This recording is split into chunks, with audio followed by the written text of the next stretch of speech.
নিজৰ গাড়ী এৰি বেলেগ গাড়ীত তেল ভৰালে ৰাবিকা চুলতানাই।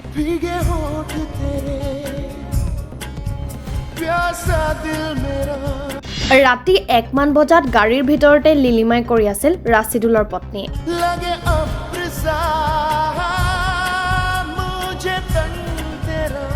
ড্ৰাইভাৰ স্বামী ৰাছিদুল গুৱাহাটীৰ পৰা আহি দেখা পালে পত্নীক অইন এখন গাড়ীৰ ভিতৰত।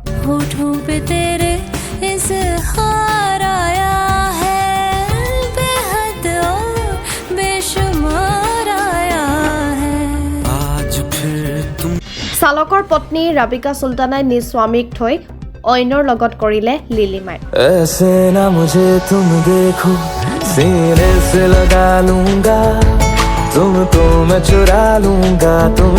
বৰপেটা জিলাৰ কলগাছিয়াৰ দেওকুৰা গাঁৱৰ ৰাছিদুল হকৰ পত্নী ৰাবিকা চুলতানাই নিজ স্বামী ঘৰত নথকাৰ সুযোগ লৈ পূব কলগাছিয়াৰ গাড়ী চালক ৰাছিদুল হকৰ বন্ধু আব্দুল কাদেৰৰ লগত যোৱা ৰাতি প্ৰায় 1:30 মান বজাত AS01ES 7904 নম্বৰৰ ছুইফ্ট ডিজায়াৰ গাড়ীৰ ভিতৰত লিলিমাই কৰি থকা অৱস্থাত নিজ স্বামী ৰাছিদুল ইছলামে দেখা পায়ৰ লগে লগে কলগাছিয়া আৰক্ষীক জনায়। আনফালে জানিব পৰা মতে আব্দুল কাদেৰৰ পত্নী আৰু কণমানি পুত্ৰ সন্তান থকা স্বত্তেও এইদৰে বেলেগৰ পত্নী ৰাবিকা চুলতানৰ লগত ৰাত্ৰি আন্ধাৰত কৰিলে লিলিমাই। উল্লেখনীয় বিষয় যে কলগাছিয়া আৰক্ষী থানাৰ পৰা আৰক্ষীয়ে উক্ত ৰাবিকা চুলতানা আৰু আব্দুল কাদেৰক থানাৰ গাড়ীৰে খেদি কৰায়ত্ব কৰে বুলি ভুক্তভোগী ৰাছিদুল হকে জনাইছে। এতিয়া ভুক্তভোগী ৰাছিদুল হকে প্ৰশাসনৰ ওচৰত উচিত তদন্ত আৰু ন্যায় পোৱাৰ বাবে অনুৰোধ জনাইছে। এটা বজাত মই মোৰ তিৰিক ৰাবিকা চুলতানাক মই এটা গাড়ীত চাইছোঁ। চাই কিনে মই দাদাক ফোন কৰিলোঁ যে দাদা অলপ মোৰ ঘৰত যোৱাচোন। তাৰমানে মই গৈছিলোঁ গুৱাহাটীত এজন ছাৰক আনিবলৈ কাৰণে।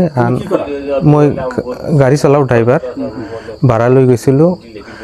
পিছত ছাৰক নমাই দিব আহোঁতে মোৰ লগত এজন মানুহ আৰু এজন আছিল, সিহঁতৰ দুজন মিলি আহি আছে। আহি কিনে চাইছোঁ লাচাংগা গুলিয়াজ আৰু মাথাগুৰিৰ ওপৰত এইটো গাড়ী চাইছোঁ।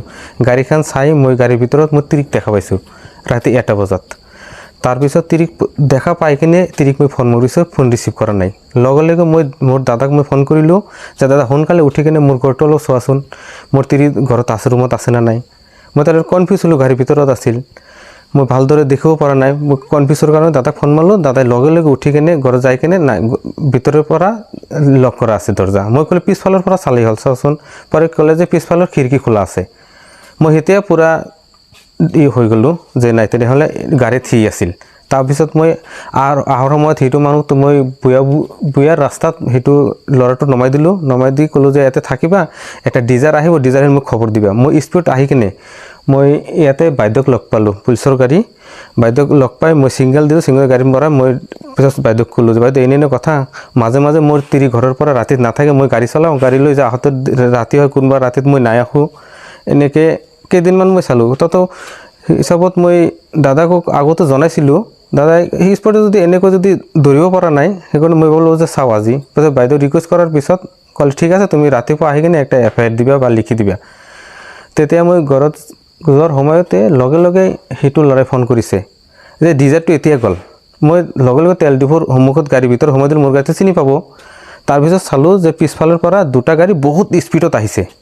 চালোঁ সেইটো ডিজাৰ আৰু পুলিচৰ গাড়ীটো।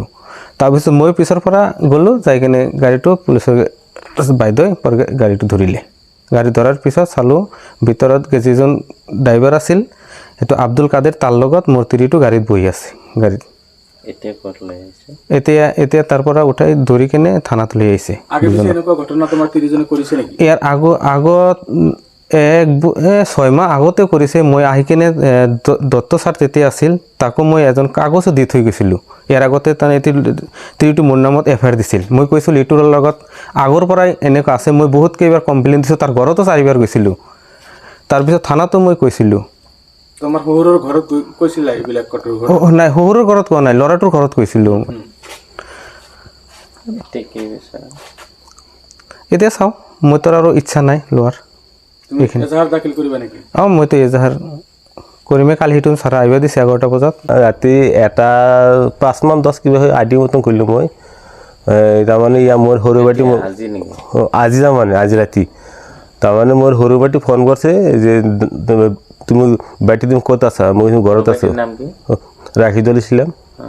তুমি ক'ত আছা মই ঘৰত আছোঁ কয় তুমি এইটো যাওঁচোন ই আছে নেকি ৰঞ্জু বোলো ৰঞ্জু আছে নেকি তাতা মানে এই 30,000 মান তাৰ সি আছে নেকি কি মই তাৰ তেতিয়া মই লগতো সেই লগতো ৰুম এক লগতেই মই তাৰপিছত মোক মিছাকৈ মাতছোঁ ঐ উঠচোন কি হ'ল সিহঁতে কৈছে সি নাই ৰঞ্জু নাই তুমি বোলে ওটা মইতো নাযাওঁ সি জাগেন চাহি নাইগে সি নাই ৰঞ্জু নাই নাই পিছত মই তাক কৈছোঁ যে সৰুবাটি কৈছে সি নাই তাৰপিছত সি আৰু লগাই সি কৈছে তুমি অলপ উঠি যা উঠি কিনি বাহিৰত থাকা মই তাৰপিছত বাৰীখিনি আছিলোঁ তাৰপিছত থানাত সি ফোন মাৰিছিল ফোন মাৰাৰ পিছত সি আৰু ৰাস্তাটো ৰখি আছিল পৰে আমাৰ এই আৰক্ষীবিলাক অলপ আগবাঢ়ি গৈছিল ৰাস্তাৰ পৰা দৌৰি লৈ আহিছিল কাৰ লগত কাৰ লগত এই ড্ৰাইভাৰটোৰ নাম কি আছিল পাহৰি গ'লো আব্দুল কাদেৰ আছিল আব্দুল কাদেৰ লগত এই ৰিঞ্জু চাও ৰাস্তাত লগ পাইছিল তাৰমানে ইয়াৰ আগতো ৰাস্তাতে গাড়ীতেই তাৰমানে ইয়াৰ আগত আমাৰ সৰুবাটি কেইবাৰ দিছিল থানাত এজাহাৰ দিয়া আছে তাক সেই তাৰমানে সিহঁতৰ নকৰিবি বিশ্বাস নকৰে আজি মই ৰাস্তাত নগৈ একদম এখন মই তাক দিছোঁ গাড়ী চাইছোতো গাড়ী লৈ আহিছে থানাত গাড়ীটো সিহঁতৰ দুটা লৈছে কাদেৰ আৰু এই যে ৰিঞ্জু